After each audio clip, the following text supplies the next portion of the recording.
నుంచి నర్సరావుపేట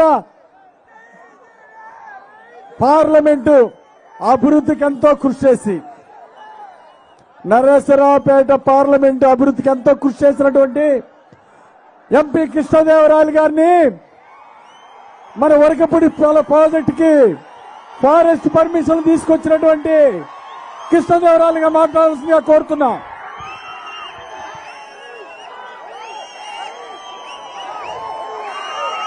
రా కదలిరా ఒక పిలుపు, 2 రోజుల సమయం. పల్నాడు నలుమూలల నుంచి కూడా పెద్ద ఎత్తున ఈరోజు దాచేపల్లిలో మీరందరూ కదిలి ఇక్కడ రావడం జరిగింది. ఇక్కడికి వచ్చిన ప్రతి ఒక్కరికి కూడా పేరు పేరున హృదయపూర్వక నమస్కారం తెలియజేసుకుంటా ఉన్నాను. వేదిక పైన ఉన్న పెద్దలు, టీడీపీ అధ్యక్షులు నారా చంద్రబాబు నాయుడు గారికి, వేదిక పైన ఉన్న టీడీపీ నాయకులకు, జనసేన నాయకులకు, ప్రతి ఒక్కరికి కూడా పేరు పేరున హృదయపూర్వక నమస్కారం తెలియజేసుకుంటా ఉన్నాను. 50 రోజులున్నాయి ఎలక్షన్స్ కి. ఈ 50 రోజుల్లో ఈ ఎలక్షన్స్ కి అందరం కూడా సన్నద్ధం కావాలి. కానీ మీ అందరికీ చెప్పేది ఒకటే, ఈ ఎలక్షన్స్ ఏదో 2 కుటుంబాల మధ్య కలహం కాదు. ఈ 2024 ఎలక్షన్ 2 కులాల మధ్య, 2 వర్గాల మధ్య పొట్లాట కాదు. ఈ 2024 ఎలక్షన్ వారు చెప్తున్నట్టు క్లాస్ వారు, పేదవాడికి ఉన్నవాడికి అని చెప్తా ఉన్నారు. అది కూడా కాదు. పల్నాడులో ఈసారి ఈ ఎలక్షన్ ఈ ప్రాంత ప్రజల సమస్యల గురించి, ఈ ప్రాంత ప్రజల బాధల గురించి, ఈ పల్నాడు ప్రాంత ప్రాజెక్టుల గురించి ఈ 2024 ఎలక్షన్ జరగబోతా ఉంది. మీ అందరికీ కూడా నేను సుపరిచితున్నే. మీ అందరూ కూడా గడిచిన 5 సంవత్సరాల నుంచి కూడా నన్ను చూస్తూనే ఉన్నారు. నేను ఏ వేదిక ఎక్కినా గానీ అతిగా ఎవరిని పొగడలేదు, అలా అని చెప్పి ఎవరిని కూడా ఎక్కడా కూడా విమర్శించింది కూడా లేదు. గడిచిన 5 సంవత్సరాలు కూడా నా సమయం అంతా కేటాయించింది కేవలం పల్నాడుకు సంబంధించిన సమస్యలపైన, పల్నాడుకు సంబంధించిన ప్రాజెక్టులపైన.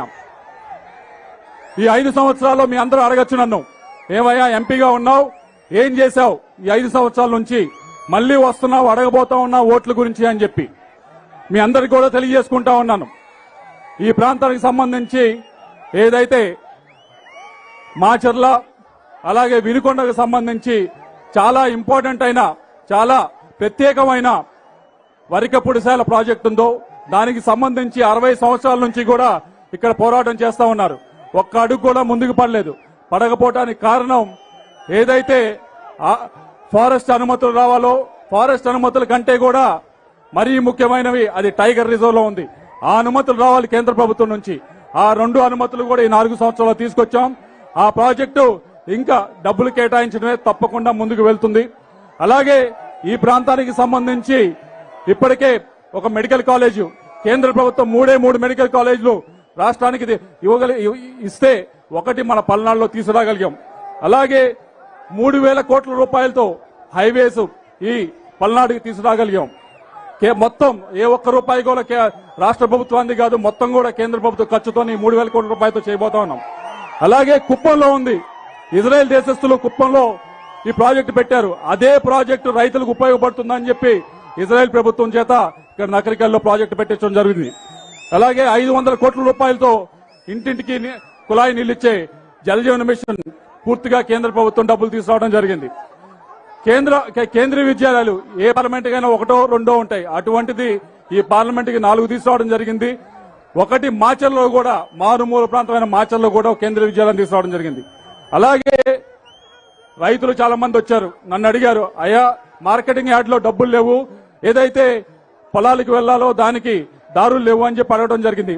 మార్కెటింగ్ యార్డ్ లో డబ్బులు లేకపోతే వదిలేయండి, మీరు నేను కలిసి చేద్దాం అని చెప్పి 400 కిలోమీటర్ల రోడ్లు, పొలాలకు వెళ్లే దారులు, ₹1 గవర్నమెంట్ నుంచి తీసుకోకుండా 400 కిలోమీటర్ల రోడ్లు వేయగలిగాం ఈ 4 సంవత్సరాల్లో కూడా. అయితే ఇక్కడ చంద్రబాబు నాయుడు గారు ఉన్నారు, ఆయన కోరేది ఒకటే, ఈ పల్నాడుకు సంబంధించి ఈ ప్రాజెక్టులు ఎంతో ముఖ్యమండి. ముఖ్యంగా మొట్టమొదటిది వరికిపూడిశాల. దానికి అన్ని పర్మిషన్స్ వచ్చినాయి. దానికి కేవలం డబ్బులు మాత్రం కేటాయించాలి. కేటాయిస్తే 8 నెలల్లో లిఫ్ట్ ఇరిగేషన్ పూర్తి చేయొచ్చు. పూర్తి చేసి 1,25,000 ఎకరాలకి సాగునీరు అందించవచ్చు. 3 లక్షల మందికి త్రాగునీరు అందించవచ్చు.